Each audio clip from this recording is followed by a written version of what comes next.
Hello there, lovely people. It's Alex from Nintendo Life here, and I've got a bit of a problem. I've got no games to play. Literally, I've got no games at all. Oh, these? No help. I've completed all of these. 100%, every single one of them, in fact, including the ones that are still in their sealed cellophane wrapping, because I got 2 copies of them. No! I've got some GameCube games, but I've only got one good one. I'm saving this for my anniversary. And as for N64, well, I've barely got enough to soak my feet in. But thankfully, nothing in life ever stands still, because there are some brand spanking new games coming to the Nintendo Switch in the month of December, and we're going to have a look at just some of them, what we consider to be the ones of most note. So bear in mind, this isn't an exhaustive list, it's like just over 10. I don't want to say 11, but I think it's 11. So if we've missed anything that you're particularly hot under the collar about, then please let us know what it is in the comments down below. But for now, that's more than enough waffling. Let's dive right into things. Kicking things off, we have Empire of Sin, which is a game that, I must admit, it was like initially revealed in a Nintendo Direct, and I had no idea what was going on. It kind of fell under the radar for me, and it was only after I saw it was coming out, I was like, alright, let's actually just blooming find out what this is about. And it's really interesting, actually. It's essentially a sort of a turn-based strategy game at its sort of most basic level, not entirely dissimilar to something like XCOM. But there's so much more going on. You've got to, unsurprisingly, given what you're probably seeing in the title, you've got to build an empire, and it's not a family-friendly one. There's lots of guns and shooting and things. It's also very heavily story-driven. It takes place in Chicago in the sort of the typical gangster era of the 1920s, and it just has a hell of a lot of charm about it as well. I almost can't believe that I let this slip me by, because it looks so interesting, and I'm really excited for it now. Then on the 3rd of December, we have Immortals Fenyx Rising, which you may well have heard of, although maybe under a different name. It was, when it was initially released, it was called Gods and Monsters, and then they changed it, and I'm really looking forward to this one. I mean, the comparisons to Breath of the Wild are obvious, and yeah, there's clearly been some pretty serious Breath of the Wild inspiration here, but it also comes from the same developers of some of the Assassin's Creed games, so you can see some influence there as well. And just overall, I just think it looks really tasty, and I'm not going to go into too much detail because we've already got a whole bloomin' video as a preview of it, so make sure you check that out. There'll be a link in the description. The lovely Xeon handled that. We haven't yet seen it running on Switch, but considering that we've got Breath of the Wild and that runs on there, I'm not too worried overall. I mean, we'll just have to wait and see overall, but I'm really looking forward to the heavier story overall, and it's subtle Greek references. It's all about Greek mythology. On the very same 3rd of December, we have Phogs! Exclamation mark, which is a game that I swear, what has been going on? I swear every single year I've been to EGX, which is a thing in the UK, it's kind of like the UK equivalent of E3 in some regards. It's been there every single year. I mean, it probably hasn't been, but I swear for like the past 3 years it's been there, and I'm just like, it's not out yet? Well, it's finally coming out, and it is a co-op 3D puzzle adventure, and as you can see, you play as a 2-headed dog, and you do all these crazy things with the sort of physics-based puzzles and everything like that. But what's really nice is that it doesn't seem like it's resting on the single gimmick of having the 2-headed dog. A lot of the things that you do are arguably relatively simple and, relatively sort of obvious puzzles, but with the twist of, you being this 2-headed dog. I don't know, it just looks fun, and my god, it's been in development for a long time, so it should be good, shouldn't it? On that very same 3rd of December, we have, I'm gonna butcher this, Taiko No Tatsujin, Rhythm Adventure Pack. I struggled on the second half more than the first. Taiko games have generally been sort of rhythm-based games overall, just, sort of similar to like Just Dance and, all the other rhythm games, but this is actually a rhythm-based combat RPG, which is really interesting. As you can probably tell from the footage, you basically have, the moves and everything that you do in the battles are kind of like a little mini rhythm game, and there's over 130 songs. It works with the bloomin' drums, the taiko drums. It looks really cool, and Ridley's in it. What more do you want? Still on the 3rd of December, we have Wildfire. Now, this is an indie game, and at first I saw this and I thought, well, it looks relatively simple, and I think it is on the face of it. But it does seem to have a rather intricate elemental system, and you're drawing from the environment around you, which really intrigued me, so I looked into it a little bit more, and I've got to say, it's a really impressive looking little game. It reminds me in some ways of things like Another World, or Out of This World, as I believe it was called in America. You know, the really sort of, for the time, very realistically animated sort of side-scrolling adventure type games, but actually allowing you to not just die in a single hit before you know what's going on, which is always welcome. I like it. I think it's taking simple ideas and applying them in interesting and different ways. There's stealth going on.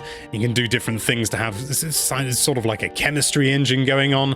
It just looks nice. I really like it. On the very next day, yes, the 4th of December, we have Fitness Boxing 2.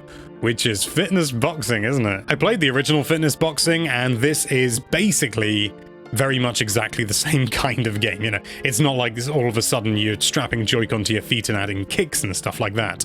At least I don't think so. I haven't checked. But it's basically the same game as the original version, but with a whole boatload of new content thrown in, new songs, that kind of thing. And I think in the current situation, we could all do with a little bit of a sort of like a fitness game to try and keep us from completely melding with our sofas. By no means is it going to be for everyone, but the first Fitness Boxing was really good. It's much more of an application than something like Ring Fit Adventure, but sometimes you just want to do the exercise and not have all the faff of the game. Sometimes I'm not necessarily that person, but my partner is. On the very same 4th of December, it is Fire Emblem Shadow Dragon and the Blade of Light. Now, this was a bit of a surprise announcement. This is the very first Fire Emblem game, and this is the first time it has ever been released outside of Japan. And unfortunately, it's time limited. Thanks, Nintendo. Fire Emblem is obviously a big old series these days, and this is where it all started.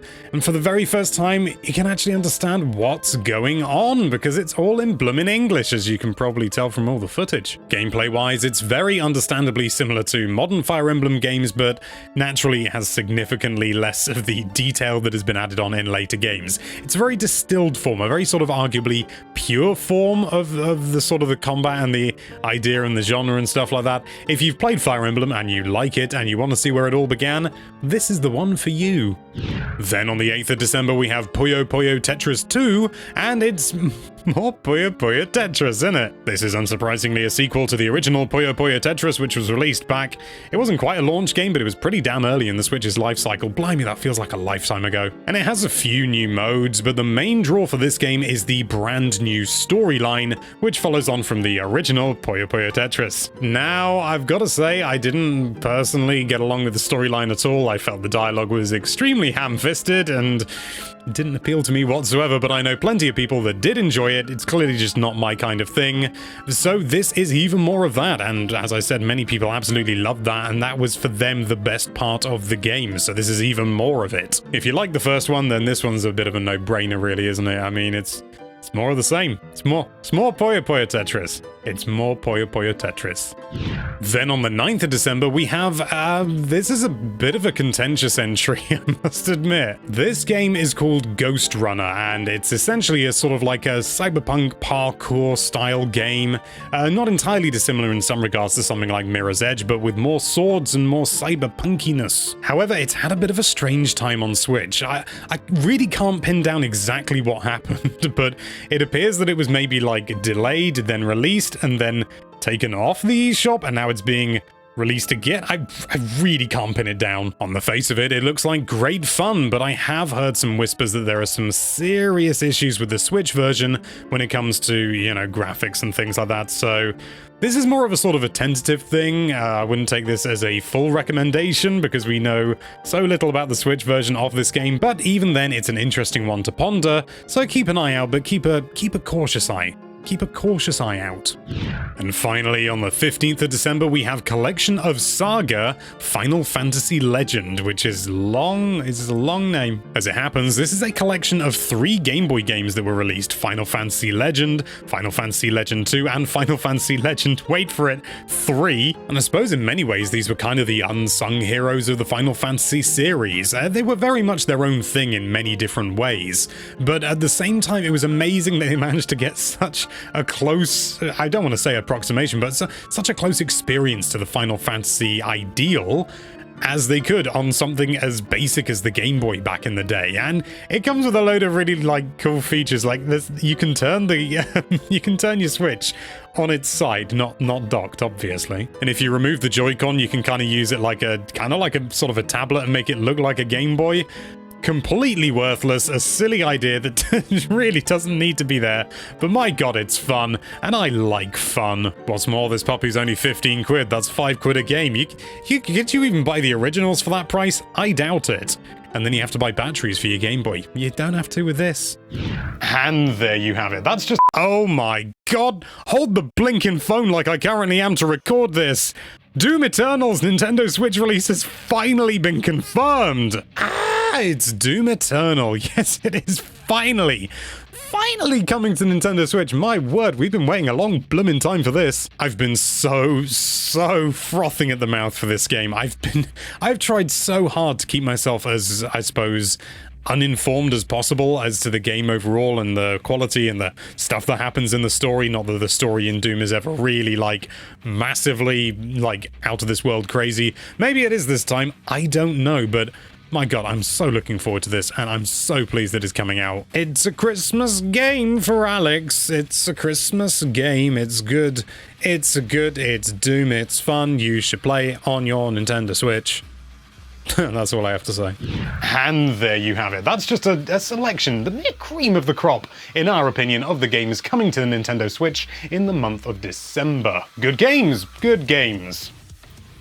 I mean, none of them are exactly Bass Pro Shops The Strike Championship Edition, but what can you do? Thank you so much for watching. If you like this video, then why don't you accidentally scratch a copy of Ring Fit Adventure due to a steelbook falling on it and being a bit sad with that subscribe button. And be sure to check out nintendolife.com for all sorts of lovely Nintendo-related content. Thank you again for watching. Bye-bye.